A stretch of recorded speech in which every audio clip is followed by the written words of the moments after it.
ఎన్నికల్లో మెజారిటీ సీట్లను కైవసం చేసుకోవడమే లక్ష్యంగా రాజకీయ పార్టీలు సర్వశక్తులు ఒడ్డుతూ ఉన్నాయి. ఓటర్ జాబితా ప్రత్యేక సమగ్ర సవరణ, నిరుద్యోగం, వలసలు, ప్రత్యేక హోదా వంటి పలు కీలక అంశాలు రాజకీయ పార్టీల భవితవ్యాన్ని నిర్ణయించనున్నాయి. ఈసారి జరిగే ఎన్నికలు నితీష్ కు ఆఖరి పోరాటం కాగా తేజస్వికి ఎంతో ప్రతిష్టాత్మకమని చెప్పొచ్చు. ఎన్డీఏ మహాగఠబంధన్ కూటముల మధ్య హోరాహోరీ పోరు నెలకొన్న నేపథ్యంలో బీహార్ ఎన్నికలు ఆసక్తిని రేకెత్తిస్తున్నాయి.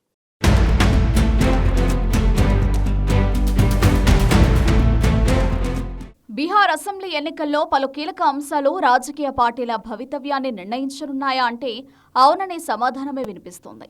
ముఖ్యంగా కులాల దామాషా పద్ధతిలో రిజర్వేషన్లు కల్పించాలన్న డిమాండ్కు బీహార్ అసెంబ్లీ ఎన్నికలు అగ్ని పరీక్షగా నిలవనున్నట్లు తెలుస్తోంది.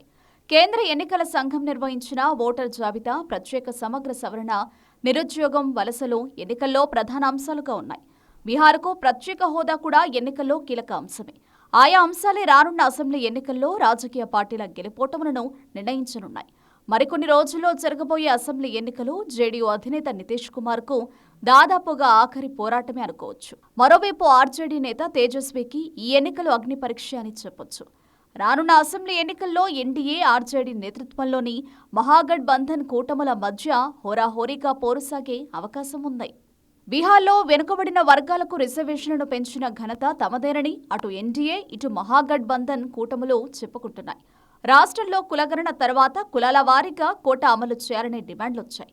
తమ వల్లే నితీష్ కులగణన చేపట్టారని కాంగ్రెస్ అగ్రనేత రాహుల్ గాంధీ చెబుతున్నారు. బీహార్ ఎన్నికలు మండల్ వర్సెస్ కమండల్ గా జరుగుతాయని రాహుల్ వ్యాఖ్యానించారు. హిందుత్వ సిద్ధాంతాలకు వ్యతిరేకంగా సామాజిక న్యాయ రాజకీయాలకు తార్కాణంగా నిలుస్తాయని రాహుల్ పేర్కొన్నారు. బీహార్ అసెంబ్లీ ఎన్నికల ఫలితాలు జాతీయ స్థాయిలో కులగణన, రిజర్వేషన్ల పెంపుపై ప్రభావం చూపే అవకాశం లేకపోలేదు. ఎన్నికల్లో బీహార్ ఓటర్ల జాబితా ప్రత్యేక సమగ్ర సవరణ కీలక అంశంగా నిలవనుంది. ఎన్నికల సంఘం చేపట్టిన ఈ చర్యను మహాగఠబంధన్ కూటమి నేతలు తీవ్రంగా తప్పుపట్టారు. ఓట్ల చోరీకి బీజేపీ అండతో ఎన్నికల సంఘం చేపట్టిన ఎత్తుగడగా ఎస్ఐఆర్ను పేర్కొంది విపక్ష కూటమి. అయితే ఎన్నికల సంఘం ఈ ఆరోపణలను ఖండించింది. బీహార్ నుంచి ప్రజలు వలసలు పోవడం, నిరుద్యోగం రానున్న అసెంబ్లీ ఎన్నికల్లో కీలక అంశాలే. రాష్ట్ర ప్రజలకు నితీష్ ప్రభుత్వం సరైన ఉపాధి అవకాశాలు కల్పించకపోవడం వల్లే ప్రజలు వలసపోతున్నారని విపక్ష కూటమి ఆరోపిస్తోంది. బీహార్ రాష్ట్రానికి ప్రత్యేక హోదా కల్పించాల్సిందేనని నితీష్ కుమార్ చాలా కాలంగా డిమాండ్ చేస్తున్నారు. ప్రతిపక్షం దీనిని ఆయుధంగా మలుచుకునే అవకాశం ఉంది. ఎన్డీఏలో భాగస్వామిగా ఉన్న జేడీయూ రాష్ట్రానికి ప్రత్యేక హోదా తీసుకురాలేకపోయిందని నితీష్ను విమర్శించే పరిస్థితి కనిపిస్తోంది. మరోవైపు రాష్ట్రంలో క్షీణించిన శాంతి భద్రతలను ఇండీ కూటమి అస్త్రంగా మలుచుకోవాలని చూస్తోంది. అయితే ఆర్జేడీ హయాంలో బీహార్లో అరాచకం రాజ్యమేలిందని ఇప్పటికే బీజేపీ ఆరోపిస్తోంది. మళ్లీ జంగిల్ రాజ్కు అవకాశం ఇవ్వొద్దని బీజేపీ ప్రజలకు విజ్ఞప్తి చేస్తోంది. కేంద్ర, రాష్ట్ర ప్రభుత్వాలు ఇటీవల ప్రకటించిన సంక్షేమ పథకాలను ఎన్డీఏ ప్రచారాస్త్రాలుగా మలుచుకోనుంది. నితీష్ కుమార్ ప్రభుత్వం పేదలకు ఎటువంటి సంక్షేమ పథకాలను అమలు చేయలేదని మహాగఠబంధన్ కూటమి విమర్శిస్తోంది. సార్వత్రిక ఎన్నికల తర్వాత ఎన్డీఏ, ఇంటి కూటములు జాతీయ స్థాయిలో తీవ్రంగా తలపడుతున్నాయి. పలు అంశాలపై ఈ రెండు కూటముల మధ్య తీవ్ర స్థాయిలో సైద్ధాంతిక ఘర్షణ జరుగుతోంది. ఈ నేపథ్యంలో బీహార్ అసెంబ్లీ ఎన్నికలు అధికార, విపక్ష కూటములకు సవాల్గా మారాయి.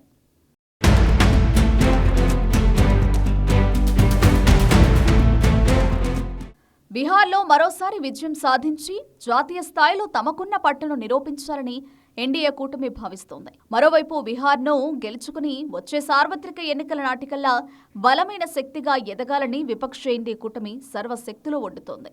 బీహార్లో ఎన్డీఏ కూటమిలో JDU, BJP, Jitan Ram Manjhi party, LJP, Upendra Kushwaha పార్టీలు ఉన్నాయి. మహాగఠబంధన్ కూటమిలో ఆర్జేడీ, కాంగ్రెస్, సిపిఐ లిబరేషన్, ఇతర పార్టీలున్నాయి. సుదీర్ఘకాలం ముఖ్యమంత్రిగా ఉండడంతో రాష్ట్రంలో అత్యంత ప్రభావం చూపగల నేతగా నితీష్ కుమార్ కు పేరుంది. సుపరిపాలన నితీష్ బలం. నితీష్ సర్కార్ అమలు చేస్తున్న సంక్షేమ పథకాలతో మరోసారి విజయం ఖాయమని ఎన్డీఏ ధీమాగా ఉంది. నితీష్ ప్రభుత్వం అమలు చేస్తున్న 125 యూనిట్ల వరకు ఉచిత విద్యుత్ అమలు, గ్రామీణ ప్రాంతాల్లో నీటి సరఫరా, సామాజిక పెన్షన్ల పెంపు, 75 లక్షల మంది మహిళలకు 10,000 రూపాయల చొప్పున సాయం వంటివి తమకు ఎన్నికల్లో విజయావకాశాలను పెంచేవిగా ఎన్డీఏ కూటమి భావిస్తోంది. ఇక ప్రధాని మోదీ ఇటీవల ప్రారంభించిన అభివృద్ధి పథకాలు తమకు ఎంతగానో కలిసి వస్తాయని ఎన్డీఏ భావిస్తోంది. ఎన్డీఏకు బలాలే కాదు, బలహీనతలు కూడా ఉన్నాయి. 2 దశాబ్దాలుగా అధికారంలో ఉండడం వల్ల ప్రభుత్వ వ్యతిరేకత సహజంగానే ఉంటుంది. అగ్రవర్ణాల పార్టీగా బీజేపీకి ఉన్న పేరు, పార్టీ ఫిరాయించిన వారికి బీజేపీ పదవులను కట్టబెట్టడం, ఒకప్పటి కాంగ్రెస్ నేత ప్రస్తుతం బీజేపీ అధ్యక్షుడిగా ఉండడం వంటివి ఎన్డీఏకు ప్రతికూల అంశాలుగానే భావించవచ్చు. ఇక విపక్ష మహాగఠబంధన్ కూటమి బలాల విషయానికి వస్తే ఓటర్ల చోరీపై చేసిన ప్రచారం విజయవంతమవడం, ఎన్డీఏతో నేరుగా తలపడటం, ఆర్జేడీకి ఉన్న ముస్లిం యాదవ్ సమీకరణం, తేజస్వీ యాదవ్ ప్రభావం, లాలూ క్రియాశీల రాజకీయాలకు దూరంగా ఉండడం వంటివి కలిసొచ్చే అంశాలే. అంతేకాదు, తేజస్వీ యాదవ్ నేతృత్వంలోని ఆర్జేడీకి యాదవ్లు, ముస్లింలు బలమైన నమ్మకమైన ఓటు బ్యాంకుగా ఉన్నారు. బీహార్లోని మొత్తం ఓట్లలో యాదవులు, ముస్లిం వాటా దాదాపు 30% ఉంది. ఆర్జేడీ వ్యవస్థాపకుడు లాలూ ప్రసాద్ ఈసారి పోటీ చేయకపోతుండటంతో పార్టీ తేజస్వీని నాయకుడిగా ప్రకటించింది. తేజస్వీకి వివాదరహితుడిగా పేరు ఉండడం ఎన్నికల్లో కలిసొచ్చే అంశం. నితీష్ కుమార్ యాదవ్ నేతృత్వంలోని ప్రభుత్వంలో తేజస్వీకి ఉప ముఖ్యమంత్రిగా పనిచేసిన అనుభవం ఉంది.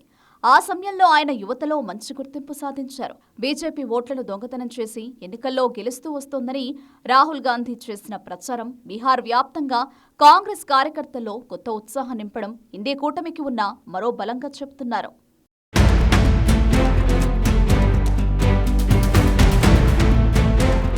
ప్రస్తుతం నితీష్ కుమార్ ఎన్డీఏలో ఉన్నప్పటికీ ఓబీసీ దళితుల మద్దతుతో కోటా పెంపు తమ వల్లే సాధ్యమైందని ఆర్జేడీ చెప్పుకునే అవకాశం ఉంది. ఎప్పటి నుంచో వెనుకబడిన వర్గాల హక్కుల కోసం పోరాడుతోందన్న పేరు ఆర్జేడీకి ఉంది. కాంగ్రెస్ సహా వామపక్షాలు వంటి భావసారూప్యత కలిగిన పార్టీలతో పొత్తు ఆర్జేడీకి మేలు చేయనుందని టాక్ వినిపిస్తోంది. అలాగే నితీష్ కుమార్ ఎన్డీఏలో ఉండడం వల్ల ముస్లిం ఓట్లని గంపగుత్తగా ఆర్జేడీ దాని మిత్ర పక్షాలకే పడే అవకాశం ఉంది. చాలా కాలం ఆర్జేడీ అధికారంలో లేకపోవడం వల్ల పార్టీలోని ప్రధాన నాయకులను ఉత్సాహపరచడం కష్టంగా మారే అవకాశం ఉందని, ఎన్నికల సమయం వరకు కూటమిని ఐక్యంగా ఉంచడం ఆర్జేడీకి ప్రధాన సవాల్గా మారుతుందని విశ్లేషకులు చెబుతున్నారు. విపక్ష ఇండియా కూటమికి బలహీనతలు కూడా చాలానే ఉన్నాయి. ఆర్జేడీని ఎక్కువగా లాలూ ప్రసాద్ కుటుంబ సభ్యులే నియంత్రిస్తారు. వారిపై పలు అవినీతి కేసులున్నాయి. ఈడీ దర్యాప్తు చేస్తున్న ల్యాండ్ ఫర్ జాబ్స్ కుంభకోణం ఆర్జేడీకి మచ్చ తెచ్చింది.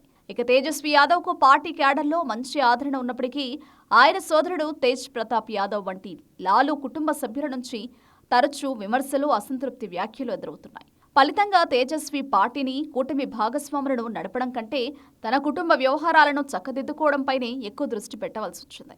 ఇది పార్టీకి ఉన్న తీవ్రమైన బలహీనతగా చెప్పవచ్చు.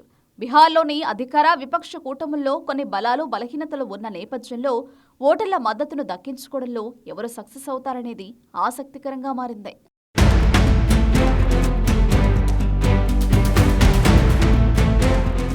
బీహార్ అసెంబ్లీ ఎన్నికలు ఉత్కంఠను రేపుతున్నాయి. వచ్చే అసెంబ్లీ ఎన్నికల్లో విజయం సాధించాలనే పట్టుదలతో ఉన్న అధికార, విపక్ష కూటములు తమకు ఉన్న ప్రతికూలతల విషయంలో ఆందోళన చెందుతూ ఉన్నాయి.